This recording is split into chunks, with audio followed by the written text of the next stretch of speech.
Hello, everybody. Welcome. It's already our third episode of the series When I Feel on IDAGIO.com, IDAGIO Live. I'm very happy to welcome you back. It's just already 2 weeks since our first podcast. Who would believe it? Time really flies. And I'm very happy to welcome in a new day. I am still in a still empty opera house. So this is my temporary office around me here, where I've been found my temporary home over the past few weeks, waiting like many of us for for real life to go back on, and for us to be able to play music for you again. So today our topic is going to be longing, and the piece I chose for this topic, got in my life, I got as a present from my mother when I was a tiny little boy, was actually with the Third and Fourth Symphony of Mendelssohn, and I've always been a huge fan of Mendelssohn, and I never quite understood why Mendelssohn has his reputation of being a sort of an overrated composer, as if he's not actually one of the truly greatest ones. For me, he's absolutely one of the greatest geniuses of the 19th century. And this piece is particularly special. Although it's called the Third Symphony, it's actually the last one he ever completed. And I'll tell you all about why I picked this piece for this topic later on.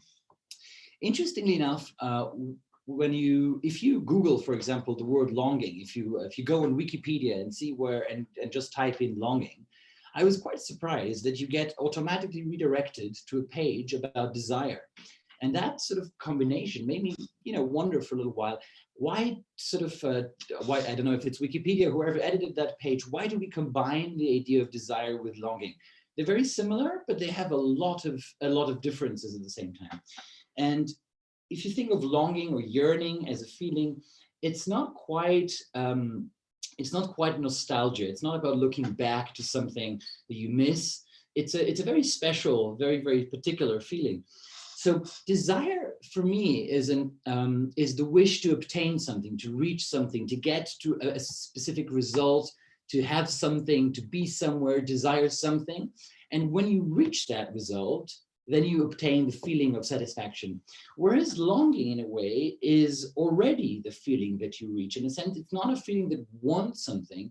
The feeling is already the result. So you don't long for something, and then when you have it, you have the satisfaction. But in a sense, the longing is already in itself the final condition. And so it made me think a lot, how come we combine these two terms? It's interesting that in different cultures, in different languages, there are very special words for the word longing that are very different, and it's so sad that we can't really translate them. For example, in German, the word Sehnsucht, for those of you who speak German, you can't quite say it's longing, you can't say it's craving, you can't say it's such a specific word. In Portuguese, for example, there's a word, I'll probably pronounce it wrong, called saudade, which is actually such an important part of so much of Portuguese culture and songs and literature, which is, in a way, all of these words in different cultures describe some sort of a state of, let's say, pleasant sadness, or let's say sad pleasure, in a way, that you miss something, you long for something, you yearn for something, but it's not a purely negative or sad feeling. It's, in a way, a melancholic feeling that you almost enjoy, and enjoy the sadness at the same time. And for example, in Portuguese, so many songs have been written and books have been written around that feeling of yearning for something that may have not even ever existed, or an idea or a feeling, and not knowing that you will never reach it. And that state in itself is a state that you celebrate. And for me, this piece of Mendelssohn, which we'll get to later, is all about longing for something, and at the same time enjoying knowing that you will never reach it. If you look up the dictionary for the word longing, you will find the definition: a strong desire, especially for something unattainable or distant. And I think that says everything already, because it's not desire for something you can have. It's wanting something that possibly you have had in the past, maybe not, and that you might never have again, might not even exist, but the feeling of wanting it is all you crave for. So in a sense, when you desire for something, you desire for a condition or a feeling that it's a known feeling. Either it can be an object or a person or a wish or a feeling. When you yearn for something or long for something, it can be also for something that you've already experienced, but it also can be for an ideal that you imagine being in a certain way, but you've never experienced, and you might even know that you never will. In German, there are two words that I find extremely beautiful. One of them is Heimweh and the other one is Fernweh. One means missing your home, and that can be a place, it can be a feeling, it can be your friends, it can be anything that you associate with home. And Fernweh is the opposite, is missing the far away. It can be missing traveling, which we all know nowadays how that feels like. It can be missing an experience you had in a specific place. It can be missing a state that you had when you were somewhere. And it can also be a faraway place in a spiritual way, not in a directly geographical way. And so this idea of, in the Portuguese, saudade is this yearning for something that is not reachable, that it's somewhere far away, that maybe was there, but you've never experienced. Maybe it will come, but you kind of know it won't. And so this is this Fernweh that I feel in Mendelssohn's pieces so strongly. And in a way, he wrote the Scottish Symphony while traveling. I'll get to that in a minute. And you wonder, was it actually his home that he was missing while being there?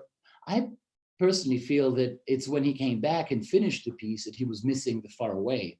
And that's a feeling that can be just as strong as missing your home. And then we can go on to think about what is even home, and if home perhaps is everywhere. And maybe he felt spiritually at home exactly on that trip. And that place, you know, when you think of a place, you can be, as I said, it can be a spiritual place, it could be an emotional place, it can be a geographical place.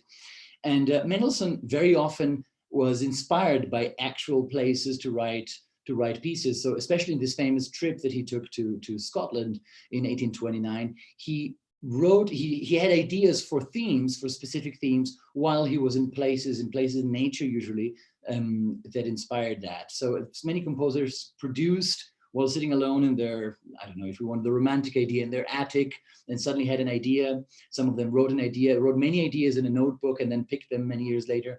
And Mendelssohn was known to find his ideas in those moments when he was in special places that moved him very strongly. So we know about Mendelssohn that he came from a Jewish family, but the family converted to Christianity for reasons that we can all imagine at that time. It was very, very difficult to work in many, many jobs and have a free life in Europe, almost everywhere as a Jew. So they converted, and he was baptized. But in a sense, you can really feel in his music the melancholic Jewish character all throughout his pieces. He came from a very rich family, which I think is one of the reasons that some people, in a way, almost frown upon him, because if you don't have the tragic bohemian artist biography of starving to death, then you cannot possibly have great ideas, which is really sad. I mean, of course, he died very young, but he had a very happy life until that point, and a very privileged life. And so when he was 20 years old, as was typical to a lot of young, rich, let's say, men or women in that time, he was sent on a kind of a world trip. Many people went to Italy, for example, which he did later on, or to France, but he chose to go to England. And so after spending some time in London, he took a friend of his and they went on a long, long trip to Scotland, and especially to the Highlands. And I am personally a huge Scotland fan. I've spent so many summers of my life in Scotland, and I know exactly why he was so fascinated by that place. And Scotland has an extraordinary connection to nature in a way that I've never experienced anywhere else. You can almost say that nature is the strongest presence in every human's life over there, more than any other person, let's say. And so, Scotland left a huge mark on him when he went to that trip. And the Highlands back then were not like today, where you have hotels and place to go. It was a very, very wild nature and wild place with hardly any population. And when he went to that trip, one of the first things he saw in Edinburgh was the Holyrood Castle, or Palace as we call it today, which is where all the monarchs of Scotland lived. And he was particularly impressed by this chapel which was used by Mary, Queen of Scots, that was completely ruined and abandoned by that point. And then he wrote a letter to his family saying that this is where he had the idea for the theme for the introduction to his third symphony. And it's interesting because the other place that everybody knows in Scotland to be connected with Mendelssohn is Fingal's Cave on the island of Staffa, where he had the idea for the beginning of his Hebrides overture. And interesting enough, I have to tell you a little story of my own, because I went there in 2015 and I really wanted to see where was that place that Mendelssohn, what he experienced, what he saw, what he smelled to get that idea. And so I stayed in an island nearby, and I was very lucky actually I found a fisherman who was willing to sort of take me over to Staffa, the island where Fingal's Cave is, but not in the normal times where they have these regular tourist trips and then you stay there for an hour and you go back. It's an uninhabited island. But he took me there after all the tourists were gone and said, you can stay here, I'll come take you in 8 hours, which he did around sunset. And so I had the whole island for myself, and I played my violin in Fingal's Cave. And it's really an extraordinary experience, just the trip going there. The sea is something you've never experienced anywhere before. And they say that Mendelssohn, the way that the waves broke onto the stone in Fingal's Cave is what inspired that theme. I'm not sure it's really that direct, but definitely the experience, the atmosphere, the smell, the humidity, the incredible, I mean, this natural miracle of Fingal's Cave was something unforgettable. At the time, the Fingal's Cave was connected to the Scottish mythology of the Book of Ossian, or Ossian, depends how you pronounce it, which 100 years later we found out was all fake.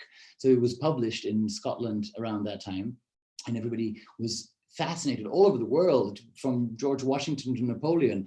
People were fascinated by this Scottish mythology. And then they found out in the 20th century that it was a man called Macpherson that faked the whole thing and just published poems in Gaelic, and none of them were real or original. But in that, it doesn't matter really. They believed in it, and if you believe in something, it's enough to be very inspired. So going back to Mendelssohn, when he was in Holyrood Palace or Holyrood Castle, he was so moved by these ruins that were, he said, this sort of chapel where there was, everything was moldy, and you had the grass and the ivy kind of growing on the stone, and then suddenly this super misty sky, and you had a very, very special, if you think of this misty weather in Scotland, it was an incredible atmosphere, and that inspired him. He wrote that in a letter with the theme that the idea that he had for the theme of the beginning of the symphony. The symphony is very, very special in a way, I mean, that you could say was very innovative. It has 4 movements, but Mendelssohn himself asked for them to be played without an interruption. And you could argue that it's more a fantasy with 4 parts, because it's really one long journey. And for me, in a way, the symphony describes his journey, describes a journey. And if you think of the romantic idea of that time, of German Romanticism, you always have 2 elements that are super present in literature and in music. It's the hero and the journey of the hero, and it's nature. And you feel both. You feel this long narrative of a narrator telling the story of his journey, and you feel nature being the omnipresent listener to that, or participant, I would say, of that journey. And none of the movements really has a proper ending. So they do end, but it's very clear that it's just an episode in this journey. And Robert Schumann said about this piece that there's no other piece where the movements are as connected to each other as in the symphony. If we think, for example, about, let's say, most Beethoven symphonies, most classical symphonies, of course, sometimes there are thematic connections between the movements, but very often the 4 different pieces, there might be a tonal connection, but in many ways, there are 4 different pieces of music that have one long line. But in this piece, it's really just one idea that has 4 different forms to transport that idea. For me, there's always been composers who were innovators in the, let's say, very, very obvious sense, let's say like Beethoven, who completely expanded the form of the symphony, and composers were terrified of this legacy of his for decades afterwards, and didn't dare to write symphonies because they were afraid to be compared to him, all the way to Mahler, whom we talked about last week. And you had people like Berlioz or Wagner, and these were all real innovators in this sense of form, which instrument they use, what the form of the composition, the thematic and harmonic complexity. They really sort of wrote history in a sense.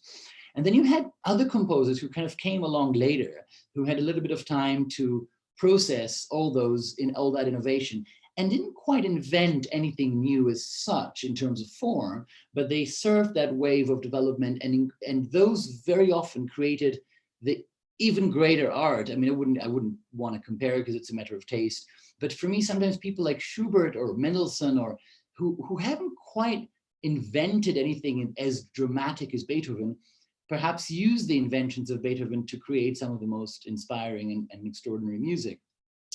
And so it's always the question, how do we judge innovation? Is it about oh, this instrument was used for the first time, or choir in an orchestra, or this new form, or sometimes a piece that looks, I mean, Mendelssohn used for this piece the same instruments we've known for decades before that. It has 4 movements. None of it is, at first glance, none of it is that extraordinary, but then with the same tools, they created something absolutely unique. So let's just start with the first movement. The first movement starts with introduction. This is the introduction that he thought of when he was in Edinburgh. And it's already let alone the very melancholic character of this introduction, which was incredible and absolutely unique at that time. Just the instruments he used for that. I mean, again, we have a traditional orchestration, but it didn't start with the violins or with the full orchestra, or used, you know, the typical instruments we know for the theme. He used the middle woodwinds and the horns and the violas together. This is a combination that I don't know in any other piece by that time. And so in a way, those are like the middle instruments, which shows how introverted and sort of bittersweet that melody is. And I mean, later on, he adds the extremes of the orchestra. He adds the flutes and the cello and the double basses. But in the beginning, it's this middle, very, very sort of, let's say, understated sadness that you feel. And in a way that makes you feel of that pleasant sadness of melancholia that we talked about before, this idea that you almost enjoy this slight bitterness, slight sadness that is not tragic, but it's sort of, it's longing in a way. And the second subject of the movement is, again, I mean, you could imagine that he would go from this A minor to it, which is a sort of a sad key, if you would like to look at it from a, let's say, a slightly simplistic point of view, that he would go to a major key to have a more optimistic development. But he doesn't. The second subject is so beautiful and so unusual. It sounds, I mean, in a way, to me, it almost sounds like Mahler. It's this plea. It's ya-da-dee, ya-da-dee, ti-da-da-da-da-da. It's very, very, very special, very, very emotional theme for a second subject of a classical symphony. And there's this melancholic feel that goes throughout the entire movement. And you feel like somehow there's like an amplitude that always goes like, it drops down to this melancholic mood, but just about swoops beyond it, not to kind of enter the depressive negativity. It's always sort of surfs above the wave, that it's melancholic, but always has this longing for something else. It's always, you always feel that he's searching for something that is not there. The idea of longing, in a way, almost assumes that you're longing for something, so you're incomplete. There is an absence of something that you're yearning for. The movement continues with a storm, which, I mean, if you hear it, you immediately feel that it's a description of a storm. And we know that from, let's say, Beethoven's Sixth Symphony, the Pastorale, where Beethoven described nature in music. It's a very, very common thing in that time, this German Romanticism, to describe nature through music. But the storm is very interesting because it comes back in the last movement in a very unexpected way. And I'll tell you more about it in a minute. The second movement has this great lightness to it. And there have been many interpretations about what it means. And, you know, a lot of people try to look for this Scottish connection in every way. So some people say that you can feel like a Scottish dance tune, Scottish folk tune, so to say, a folk dance tune. Others say it's a galloping horse. To me, those things are a little bit far-fetched. You probably could find it, you can hear it like that if you want to. To me, it really, all I hear is the typical Mendelssohnian, if you think of his early piece of Midsummer Night's Dream, that you always feel this lightness, which you can really imagine as sort of a sunrise, and you can imagine nature waking up. And for me, it's like, I don't know any other music of that time where I don't need to know that he's describing nature, but I immediately feel it with just, if you hear the 16th notes and the strings in the beginning and the clarinet with its little melody. For me, it's just about the morning dew and the lightness of the light, let's say, of a morning sunrise. And I'm sure, having been in Scotland myself, I know exactly how special it is after a big storm, which we had in the first movement, when the sun comes out, what it looks like and what it feels like and what it even smells like. The third movement is, in a way, the deepest and the most special one of the four to me, although they're all wonderful. And it's, in a way, you feel like he goes back, it feels like a ballad, it's like an air. And for those of you who know, let's say, traditional Irish music or traditional Scottish music, the slow air is a very special form that is usually played, either sung or played by an instrument without any feeling of pulse or rhythm. It's like a long line that is always there's always voice telling a story. And you really feel like the melody of the violins and the starting from, I mean, there's a little introduction, and then you have this melody that tells a story. And this story is interrupted at some point by a march. And you would think that this march is going to turn into a very dark funeral march, but then again, it doesn't. It keeps this slight optimism and some bittersweet feeling to it that again makes you feel that it's not about a tragic sadness. It's the joy of longing for something you cannot have, but enjoying that feeling, not wanting to even have it at all, but just enjoying the feeling of missing it. Mendelssohn himself said about the Highlands in Scotland that for him the Highlands were the definition of melancholia, and this is in a way something you feel throughout the whole piece. It's never nostalgic. It's never going back to something sad or something that has happened and is gone, and we're looking back to the past and wondering of how wonderful everything has been. It always had this melancholia of nature, and I always feel this presence of the sea. If you've ever been to Ireland or Scotland, you know that wild sea and those incredible marshes and mountains. It's a very, very special and unusual atmosphere, and that's what I feel throughout the whole symphony. The fourth movement, you know, Mendelssohn wrote in the beginning of his piece, he wrote a description of all four movements. And it's funny enough, not the description he used on the movement itself later on in terms of tempo, but it's a description he gave for the listener as an idea about what it means. And he wrote, I hope I'm pronouncing it right, that it's an allegro guerriero, so it's guerriero, sorry, it means warlike. And of course, all the interpreters and experts of the past 1.5 centuries said that it's Mendelssohn is describing the battles in the Highlands because there've been terrible massacres by different tribes in Scotland about 100 years before he went there. And to me, it doesn't sound like war at all, actually. It sounds to me like a war of, well, let's say, or a battle of nature. It sounds to me like a storm. I hear trees and I hear the ocean, which is incredible in Scotland. I hear how nature is in a way an uprising with nature and all the forces of the weather that you can imagine that he's experienced. I mean, the storms in Scotland are extraordinary and frightening. And so when the storm calms down, and this is the connection we have to the first movement, it's the same storm again. When it calms down, you have this moment of total calmness and total serenity. And you hear this melancholic theme with the clarinet and the bassoon. And it sounds like somehow the whole trouble has ended. And then we hear the most unbelievable and unusual ending. And so many people have complained about this ending. I mean, the conductor Otto Klemperer even composed a new end for this movement because he said you cannot end with that coda, because this ending is so triumphant. And that's why so many people said, yeah, that's the end of the battle, so we have the triumph. I don't think it's that. It's in a way so happy and so majestic that it's almost over the top. And that's, to me, actually the melody or the theme of Utopia. And it shows that there is no result. There is no desire to obtain something which you then get and you've achieved your goal and then you have the feeling of satisfaction. That goal is by definition unattainable. And therefore it gives the rest of the symphony a different meaning, because we're back to the idea that longing is not about wanting to achieve something. It's about enjoying the feeling of missing it, yearning for it, and knowing we will never be able to attain it. So this is my little interpretation of this piece, and I hope it gives you some thoughts or images or feelings to enjoy listening to this incredible piece of music. And I hope you will join us next week. So you can find right here underneath a link to the recording that I recommend for this piece. There are many, but this is a wonderful one of the many, many great recordings you can find on IDAGIO. And if you would like to ask me any questions, you can send an email to live@idagio.com, and I will respond in next week's episode. Join me again next week, Saturday, 6 p.m. German time or European time, and I look forward to episode 4. Have a great weekend.